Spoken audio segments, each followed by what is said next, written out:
My name is Professor Paul Robert Magocsi. I am a professor of history and political science at the University of Toronto in Canada, where I also hold the chair of Ukrainian Studies, and I'm also a member of the Academy of Sciences in Canada, the Canadian Academy of Sciences, Arts and Humanities. I'm here in Prešov this year for now the 6th year in a row.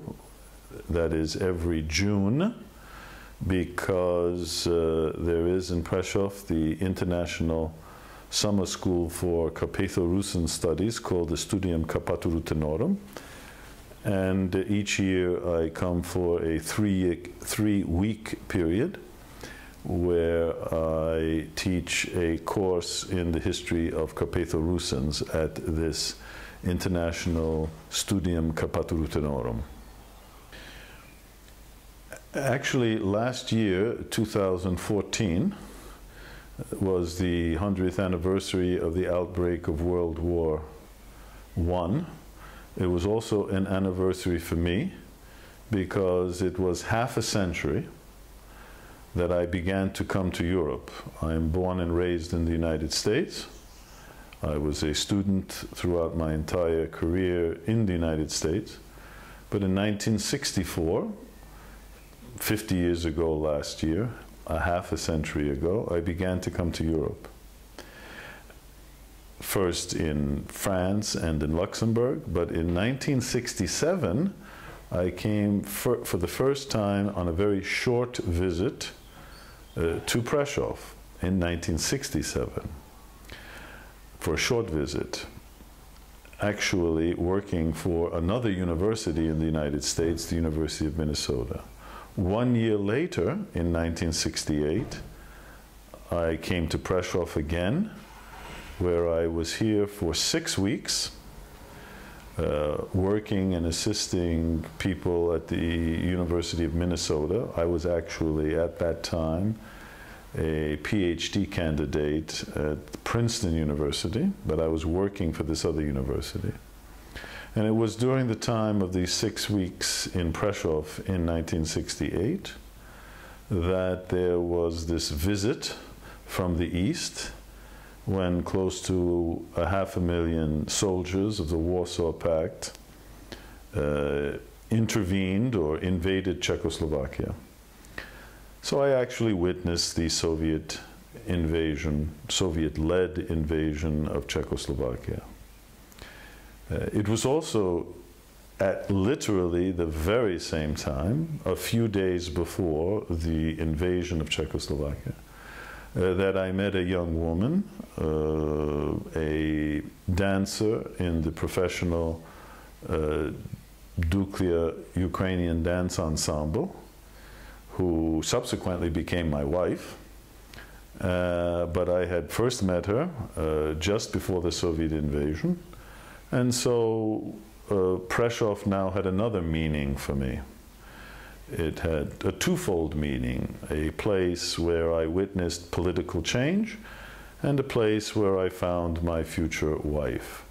And as a result of that, I became much more closely tied to Prešov, so that from 1968 until the present, I've been here almost every year for some period of time.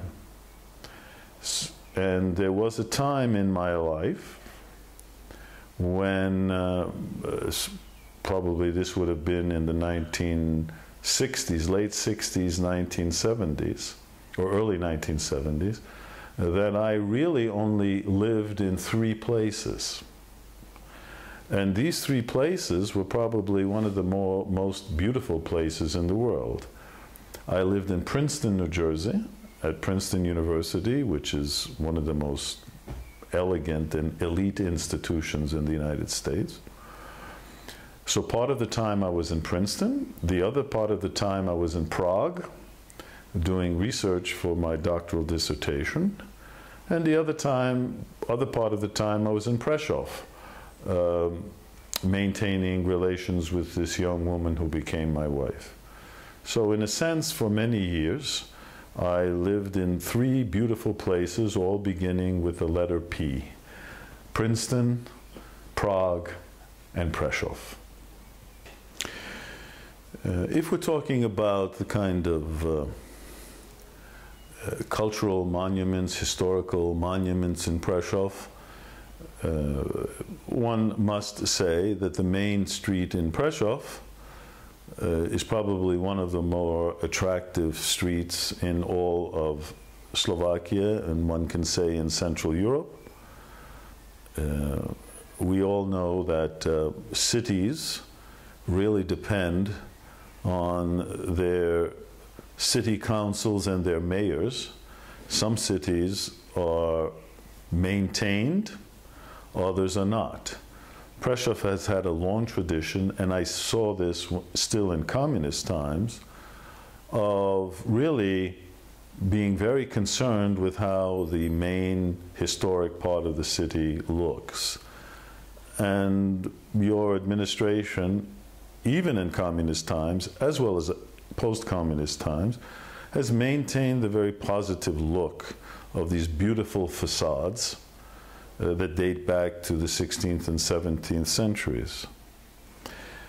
Also, Prešov is a multicultural, multi-religious center, not atypical of Eastern Slovakia and this part of Central Europe, so that it's quite unique that you actually, that Prešov is the seat of 3 bishoprics.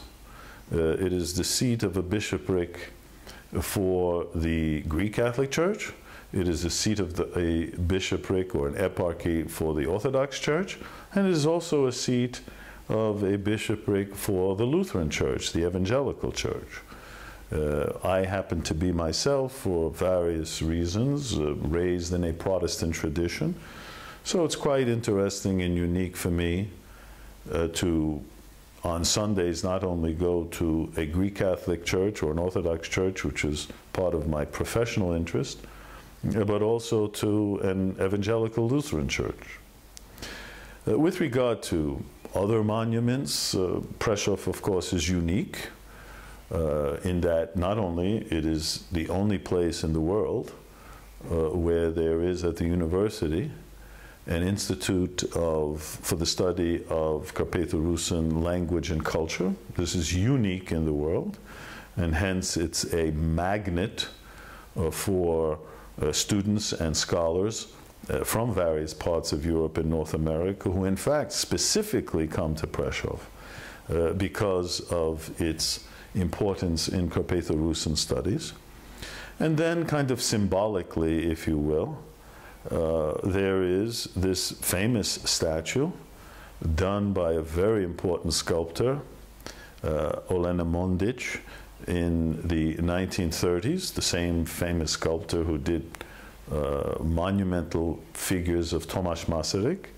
She herself was of Carpatho-Russian background, and she did this beautiful sculpture of Alexander Duchnovich, which used to stand on the main square before the Greek Catholic, in front of the Greek Catholic seminary, before the communist regime decided to tear down the seminary and build this monstrosity socialist-style theater, and then move the statue of Duchnovich closer to here.